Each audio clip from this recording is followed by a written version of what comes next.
بسم اللہ والحمد للہ والصلاة والسلام علی رسول اللہ اعوذ باللہ من الشیطان الرجیم بسم اللہ الرحمن الرحیم یسألونک عن الأہلة قل هي مواقیت للناس والحج وليس البر بأن تأتوا البيوت من ظهورها ولكن البر من اتقى وأتوا البيوت من أبوابها واتقوا الله لعلكم تفلحون۔ اللہ تعالیٰ نے ارشاد فرمایا کہ لوگ آپ سے سوال کرتے ہیں چاند کے بارے میں، تو آپ کہہ دیجئے کہ یہ لوگوں کے لیے وقت ہے، وقت بتانے کا ذریعہ ہے، والحج اور خاص طور سے حج کے موسم میں وقت بتانے کا ذریعہ ہے۔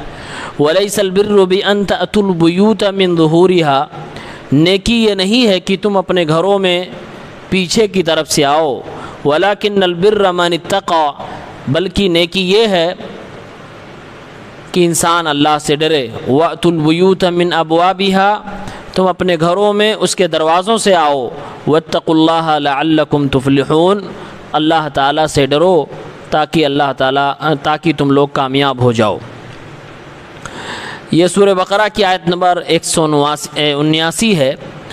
اس میں یہ کہا گیا کہ لوگ آپ سے چاند کے بارے میں پوچھتے ہیں۔ اہلہ، یہ چاند عربی میں جو لفظ ہے ہلال، اس کی جمع ہے اہلہ۔ آپ سے لوگ اہلہ کے بارے میں پوچھتے ہیں، یعنی حکمت کے بارے میں پوچھتے ہیں کہ چاند کا کیا کام ہے، اس کی کیا حکمت ہے کہ اللہ نے کیوں اس کو پیدا فرمایا۔ اور یہ سوال ظاہراً دنیاوی سوال ہے۔ پتہ یہ چلا کہ اللہ کے نبی صلی اللہ علیہ وسلم سے صحابہ کرام دینی سوالات تو کرتے ہی تھے، دنیاوی سوال بھی کیا کرتے تھے۔ ان میں سے ایک ہی مثال ہے۔ اور دوسری اہم بات یہ پتہ چلی کہ اللہ تبارک و تعالی ہمارے نبی صلی اللہ علیہ وسلم کو خصوصی توجہ دیتا تھا۔ سوال آپ سے کیا جا رہا ہے اور دنیا کے لوگ کر رہے ہیں، جواب اللہ تعالیٰ دے رہا ہے، یعنی ہمارے نبی سے سوال کیا جا رہا ہے اور جواب اللہ دے رہا ہے، اور اس کو قرآن کی آیت بنا کے اللہ تعالیٰ اتار رہا ہے۔ یسألونک عن الأہلة، لوگ آپ سے سوال کرتے ہیں چاند کے بارے میں، قل، تو آپ کہہ دیجئے، یہ اللہ کا جواب ہے، ہی مواقیت للناس والحج، یہ تمام لوگوں کے لیے وقت ہے، اوقات ہیں، کس چیز کی؟ لوگوں کے دنیاوی اور دینی معاملات کو ٹائم ٹیبل کے حساب سے چلانے کے لیے، پنکچول بنانے کے لیے یہ چاند اللہ تعالیٰ نے پیدا کیا۔ اس کی حکمت بتائی جا رہی ہے۔ خاص طور سے حج کی عبادت کو ادا کرنے کے لیے اس چاند کی بڑی خاص ضرورت پڑتی ہے۔ یہ گویا کہ کیلنڈر کے بارے میں اللہ تعالیٰ نے بتلا دیا ہے۔ دنیا میں کیلنڈر جو چلتے ہیں دو طرح کے ہیں، ایک قمری کیلنڈر ہے اور ایک شمسی کیلنڈر ہے۔ قمری یعنی جو سورج کے حساب سے، شمسی یعنی جو سورج کے حساب سے چلتا ہے، اور قمری یعنی جو چاند کے حساب سے چلتا ہے۔ لیکن دونوں میں اصل جو ہے، جو اللہ نے بنایا ہے کہ لوگوں کے ٹائم ٹیبل متعین جو ہو، عبادتیں جس سے جوڑ دی ہیں اللہ تعالیٰ نے، وہ چاند ہے، سورج نہیں ہے۔ اسی لیے بعض علماء نے سورج والے کیلنڈر کو، جس پہ آج ہم اور آپ چل رہے ہیں، اس کو وہمی کیلنڈر کہا ہے۔ کہا یہ وہم ہے اور اس کی کوئی اصل نہیں ہے، جڑ نہیں ہے کہ لوگوں میں اگر اختلاف ہو جائے تو اس جڑ کے ذریعے سے، اصل کے ذریعے سے اس اختلاف کو حل کیا جا سکے۔ جبکہ قمری کیلنڈر میں، جس کو ہم عربی مہینہ کہتے ہیں، اس میں اگر اختلاف ہو جائے تو بھائی چاند نکلتا ہے اپنے حساب سے، اس کے ذریعے سے یہ فیصلہ ہو جاتا ہے کہ مہینہ ختم ہو گیا کہ نہیں ختم ہوا، شروع ہوا کہ نہیں شروع ہوا۔ اور چاند شروع میں پتلا رہتا ہے، پھر اس کے بعد بیچ مہینے میں موٹا ہوتا ہے، پھر پتلا ہونا شروع ہو جاتا ہے۔ تو یہ ساری چیزیں جو چاند کی شروعات سے لے کر اخیر تک ہے، موٹا پتلا ہونا، یہ گویا کہ وقت بتائے جا رہے ہیں۔ اور یہ کب سے ہے؟ مہینے کے 30 دن 29 دن ہوتے ہیں۔ یہ مہینہ اللہ تعالیٰ نے جب آسمان کو اور زمینوں کو پیدا فرمایا تھا، اسی وقت بنا دیا تھا۔ کہ سال کے 12 مہینے ہوں گے۔ قرآن کریم سورہ توبہ میں اللہ نے فرمایا ہے ان عدت الشہور عند اللہ 12 شہرا فی کتاب اللہ یوم خلق السماوات والارض منها 4 حرم، کہ مہینوں کی تعداد اللہ کے یہاں 12 ہے۔ کب سے؟ یوم خلق السماوات والارض، جب سے اللہ نے آسمانوں اور زمینوں کو پیدا فرمایا ہے۔ ان 12 مہینوں میں سے 4 حرمت والے مہینے ہیں۔ تو یہ قرآن کی آیت بتا رہی ہے کہ مہینوں کی گنتی 12 ہوگی، یہ اللہ تعالیٰ نے آسمان و زمین کے پیدا کرنے کے وقت ہی متعین کر دیا تھا۔ ظاہر سی بات ہے، جب مہینہ بتا دیا گیا تو مہینہ کیسے پورا ہوگا، اس کے لیے دن کی ضرورت ہے۔ دن کیسے متعین ہوگا، اس کے لیے اللہ تعالیٰ نے چاند کو بنایا۔ چاند میں جو فیسلٹی ہے، اس کے ماہرین جانتے ہیں، وہ سورج والے میں فیسلٹی نہیں ہے۔ اور سب سے بڑی فیسلٹی یہی ہے کہ اگر انسانوں میں اختلاف ہو جائے تو حل کون کرے گا؟ اب اگر یہ جس کیلنڈر پہ ہم چلتے ہیں اس میں اختلاف ہو جائے، کوئی حل نہیں کر سکتا۔ بلکہ بعض علماء کہتے ہیں کہ یہی وجہ ہے کہ انسان کا بنایا ہوا ہے اور وہ اللہ کا بنایا ہوا ہے۔ دونوں میں فرق یہ ہے، واضح فرق، کہ اس میں دیکھیے کبھی کبھی کوئی مہینہ 28 کا ہو گیا، جو لیپ ایئر کا فروری کا مہینہ ہوتا ہے، کبھی کبھی کوئی 30 دن کا مہینہ، کوئی 31 کا مہینہ، اور اس میں کوئی رول قاعدہ نہیں، بس ایسے ہی ہے۔ تو یہ اس کی ایک مثال ہے کہ یہ بنایا ہوا ہے، انسان کا اپنا ایجاد کیا ہوا ہے، ورنہ اللہ تعالیٰ نے کیلکولیشن کے لیے، کیلنڈر کے لیے جو چیز متعین کی وہ چاند تھی۔ اور یہاں اللہ تعالیٰ نے جو کہا، ہمارے اور آپ کے کام کی بات یہ ہے کہ اللہ نے فرمایا کہ چاند کو لوگوں کی عبادت کے اوقات بتانے کے لیے پیدا کیے گئے، یہ حکمت بتائی جا رہی ہے۔ آپ دیکھیں روزہ، اللہ تعالیٰ نے فرمایا فَمَنْ شَهِدَ مِنْكُمُ الشَّهْرَ فَلْيَصُمْهُ، تم میں سے جو مہینہ رمضان کا پالے وہ روزہ رکھے۔ اب رمضان کا مہینہ شروع ہوا کہ نہیں ہوا، کیسے پتہ چلے گا؟ چاند نکلنے سے، تو گویا کہ ٹائم بتا رہا ہے۔ ایسے ہی عید کے لیے اللہ کے نبی صلی اللہ علیہ وسلم نے فرمایا کہ چاند نظر آئے تو روزہ توڑو اور اپنی عید مناؤ۔ کیسے پتہ چلا؟ چاند کے ذریعے سے پتہ چلا۔ اسی طرح سے صبح و شام کا ہونا، رات کا ہونا، اس میں بھی اس کا عمل دخل ہوتا ہے۔ ماہرین اس کے جو ہوتے ہیں وہ اچھی طرح سے اس کو جانتے ہیں۔ خاص طور سے اللہ نے یہاں حج کا ذکر فرمایا، والحج، حج کا ذکر فرمایا۔ قرآن ہی میں اللہ نے کہا الحج اشہر معلومات، حج کے کچھ متعین اور معلوم مہینے ہیں۔ حج کا سفر جو شروع ہوتا ہے، حج کے 3 مہینے ہیں، یہ شوال کی شروعات سے شروع ہوتا ہے اور ذی الحجہ کے آخر تک یہ مہینہ رہتا ہے، یعنی 3 مہینے مکمل یہ حج کے ہیں۔ بعض علماء کے نزدیک 13 یا 14 ذی الحجہ تک رہتا ہے۔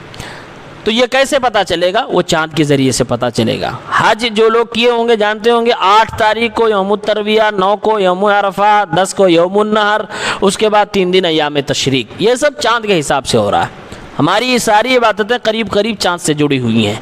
یہی وجہ ہے کہ کچھ لوگوں نے اس میں غلو کرتے ہوئے اس چاند کو مسلمانوں سے جوڑ دیا اور سورج کو غیروں سے جوڑ دیا۔ یہ غلط، کیونکہ قرآن میں اللہ نے کیا کہا؟ قُلْ هِيَ مَوَاقِيتُ لِلنَّاسِ، اللہ نے کہا، یہ نہیں کہا للمسلمین للمومنین کہ چاند کو ہم نے صرف مسلمانوں کے لیے، مومنوں کے لیے بنایا۔ اللہ نے فرمایا للناس، ساری دنیا کے لیے چاند کو بنایا گیا۔ اور یہ ٹائم ٹیبل بتانے کا ذریعہ یہ ایک فطرتی نیچرل ذریعہ ہے اور یہ ساری دنیا کے لیے ہے، یہ صرف مسلمانوں کے لیے، مومنوں کے لیے نہیں ہے۔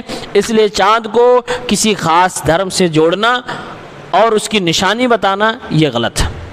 اللہ نے آگے فرمایا وَلَيْسَ الْبِرُّ بِأَن تَأْتُوا الْبُيُوتَ مِن ظُهُورِهَا، نیکی یہ نہیں ہے کہ تم اپنے گھر کے پیچھے سے اپنے گھر میں داخل ہو۔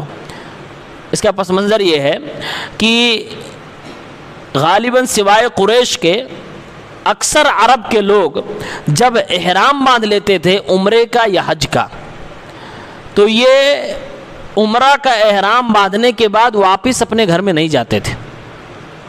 اگر جانے کی ضرورت پڑ جاتی تھی تو گھر کے پیچھے سے آتے تھے، گھر کے مین دروازے سے، سامنے والے دروازے سے نہیں جاتے تھے۔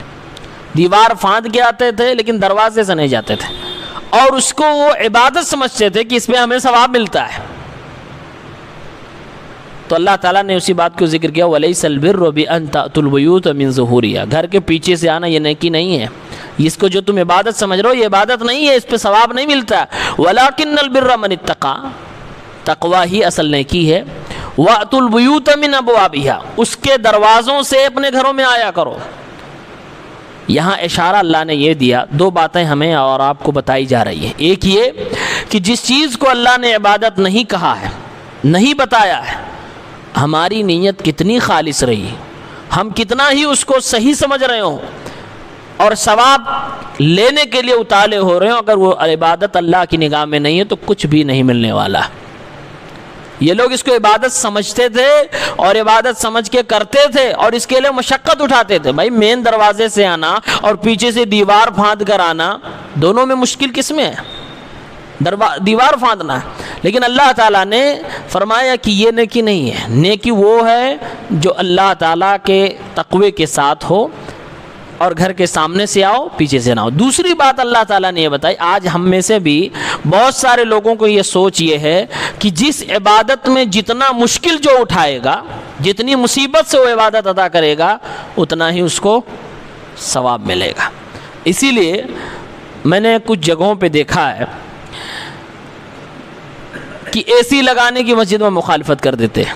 کیوں؟ پسینے میں مچھر کاٹتے ہوئے پریشانی میں نماز پڑھو تو کچھ اور مزہ ہے۔ لوگوں کے دماغ میں بیٹھا ہوا کہ جتنی مصیبت جھیل کے کریں گے اتنا ہی ثواب ملے گا۔ آسانی وہی مصیبت زیادہ جھیلنے سے ثواب نہیں بڑھتا ہے۔ اللہ نے جو طریقہ بتایا اس طریقے پر عبادت ادا کرنے سے ثواب بڑھتا ہے، اور پھر اس میں خلوص کی کوالٹی اور کوانٹٹی کتنی ہے اس کے حساب سے ثواب بڑھتا اور گھٹتا ہے۔ ورنہ ہم اپنی طرف سے اگر مصیبت اٹھا لیں زیادہ نماز پڑھنے کے لیے تو پھر ہماری عبادت میں ایسا نہیں ہوگا کہ نیکی کا اضافہ ہو جائے گا۔ آپ دیکھیے ان لوگوں نے گھر کے پیچھے سے آنے کے لیے راستہ اختیار کیا اور اس کو وہ اللہ کا تقرب سمجھتے ہیں۔ یہ مشکل تھا لیکن اللہ نے فرمایا یہ نیکی نہیں، نیکی یہ ہے کہ آسانی والے راستے پہ آؤ جو کہ صحیح ہے۔ یعنی اسلام یہ کہتا ہے کہ عبادت میں جو سہولت ہے اس سہولت کو اپناؤ، زبردستی اپنے اوپر مصیبت کو نہ لا دو۔ اصل یہ ہے کہ طریقہ محمد رسول اللہ کا ہو اور آپ کے دل میں اخلاص ہو، اس طریقے پہ آپ کو عبادت کرنا ہے۔ تو یہ جو سوچ ہے کہ جتنی مصیبت اٹھائی جائے گی اتنے ہی ہمیں ثواب ملے گا، یہ غلط سوچ ہے۔ واتقوا اللہ لعلکم تفلحون، اور فرمایا اللہ سے ڈرتے رہو تاکہ تم کامیاب ہو جاؤ۔ تقویٰ جانتے ہی ہیں کہ مطلب یہ ہوا کہ اللہ کے کہی ہوئی باتوں پہ عمل کرنا اور جس سے اللہ نے منع کیا ہے اس کو چھوڑ دینا، تم کامیاب ہو جاؤ۔ اللہ نے یہ کہہ دیا کہ کامیابی کی ضمانت تقوی میں ہے۔ تقویٰ کا مطلب یہ ہو گیا کامیابی کے حساب سے کہ انسان دنیا میں کچھ بھی کرے تو گناہوں سے بچنے کے لیے وہ اللہ رب العالمین کا تصور، اللہ کا خوف، اللہ کا تقویٰ بیچ میں رکھے کہ اللہ کی وجہ سے ہم گناہ چھوڑ رہے ہیں، اللہ کی وجہ سے نیکیاں کر رہے ہیں۔ اور کامیابی کہتے ہی اسی چیز کو ہے کہ انسان اپنی مطلوبہ چیز کو پا جائے اور جو چیز ڈرانے والی ہے، خطرناک ہے، بری ہے، اس سے وہ بچ جائے۔ ہماری مطلوبہ چیز اللہ کی رضا اور جنت ہے، اور ہم جس سے ڈرائے گئے ہیں، جس سے ہمیں بچنا ہے، وہ اللہ رب العالمین کا غضب اور جہنم ہے۔ تو یہ اسی کو کامیابی کہتے ہیں، اس لیے اللہ نے فرمایا ڈرو اللہ سے تاکہ تم کامیاب ہو جاؤ۔ اصل کامیابی یہی ہے۔ وآخر دعوانا الحمدللہ رب العالمین۔